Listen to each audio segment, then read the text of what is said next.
Today we're going to be talking about your inner critic and fears that may sometimes, often, always be taking over your performance, and especially during auditions, especially during more important auditions when there's a big opportunity in front of you, a big project, name actors. You might be catching yourself being way more taken over by your inner critic and fears.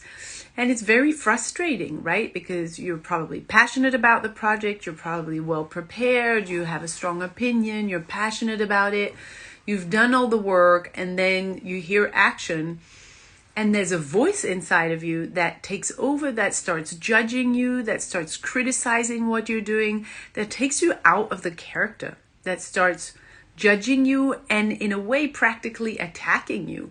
I'm sometimes hearing about actors when they start working with me saying that, no matter how much prepared you are, no matter how much passionate, no matter how many classes you've taken, sometimes your inner critic and that fear takes over your whole system, and you feel it in your body, in your head, and it just freezes you, and you're incapable of showing up for the character. Of course, it's extremely frustrating. It's very demotivating. You didn't join acting to feel those sensations, and inevitably your booking ratio doesn't do well when your inner critic takes over, because you cannot really be there. You're not present. When your inner critic and the fear takes over, you are no longer there. So that's really not who you are. That's not what you have to offer. That's not where your value is. And you're stuck. You're unfulfilled. You're not enjoying the process. You're not booking. You're frustrated. You're hard on yourself, and you take that in the next audition.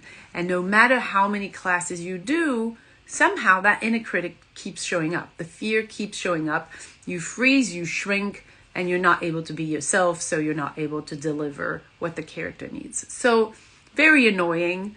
We want to make sure that you can step out of that so that you don't have to deal with that anymore, and so that you can just show up fully free, fully yourself, available for the character. So you're there really for the character, defending their needs, and you're not stuck having a fight with your ego, because that's not what your job is, right? Your job is really to be able to be completely open, completely present and free, available to defend the character's needs rather than your ego's needs. What I would like to do is actually offer you a different perspective. We call it the inner critic or the inner fear. And I would like to offer you this. There is no inner critic, and I want you to realize that the voice that's taking over is your trained outer critic. There is no critic or no inner fear in your own system. What has been trained is an outer critic, and that is what is jeopardizing, pirating your system. And it appears as an inner critic, it appears as inner fear, and actually what it is a trained critic. So you've been raised in an environment where you had to fit, where you had to please, where you had to succeed in what others believe success means. School is all about sit down, shut up, do what you're told, learn what you're told, and then regurgitate it, get some points, get judged. And if you do what you're told, if you do it well, if you do it right, if you're good, then you get compensation. If you're not, you get punished.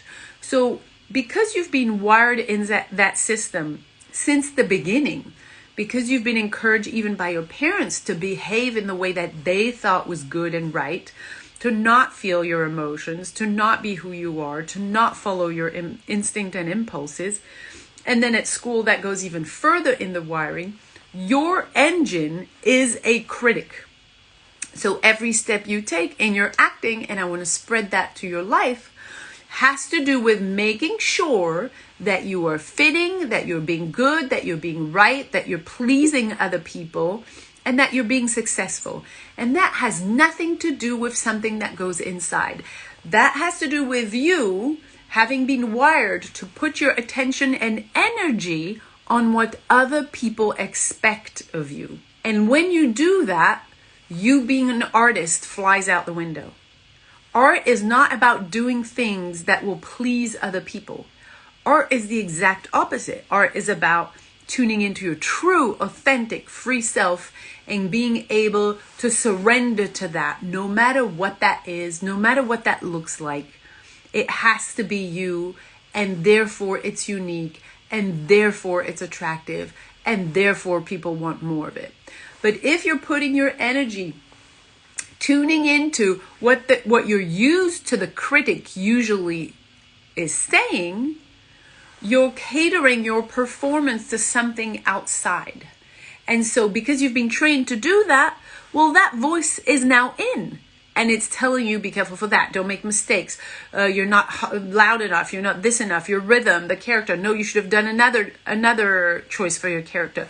So all of these thoughts come in because you've been so trained by the outside to have those thoughts and to know that there's punishment if you don't respect those thoughts and that critique, that is just your engine. That is just your engine in life and in art, in your relationships, in your work, and the relationship with yourself.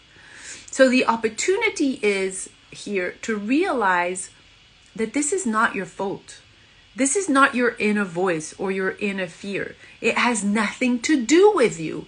Actually, it has everything to do with not you.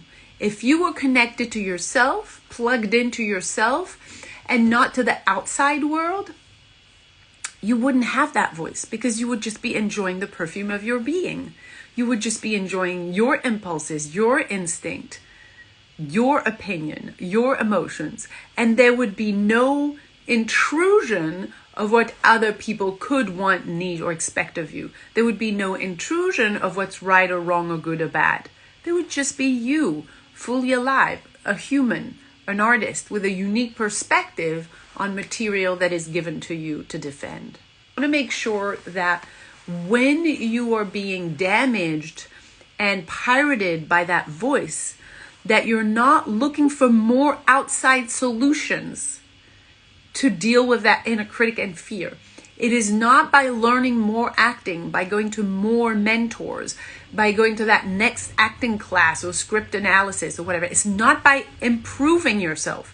There's nothing to improve. You are a whole, complete human being that has been wired out of your truth. You've been wired to depend on external opinions. And it's been wired into you because there was punishment and consequences. And you're fearing these consequences. So, of course, your protection mechanism takes the critic inside, takes the fear inside, and goes, what the fuck? Let's make sure that this is really, really what people like, because if not, we're going to get the consequences of that, right? And by doing that, of course, you leave your instrument, you leave your presence. You are no longer there. And if you are not there, it feels horrible inside. It feels horrible because you are showing up pleasing instead of being. And you can't book, right? You might get lucky a few times with that approach for a few little roles, but you can't carry the type of project that you would like to be in because you are not there. You're not using your resources. You're tuning into other people's imagined needs for you. If it makes sense, let us know if you want more information about this work. The opportunity is here to undo this wiring, of course, to undo the conditioning and to reawaken your true self, your instinctive self, so that you can show up fully, right? So I'll put a link to the waitlist to our program. And if this is interesting to you and it resonates and you no longer want to walk around with that inner critic and that fear, because you actually want to live your life and your art fully as you are, well, then let us know, send us a DM, and we'll send you some information.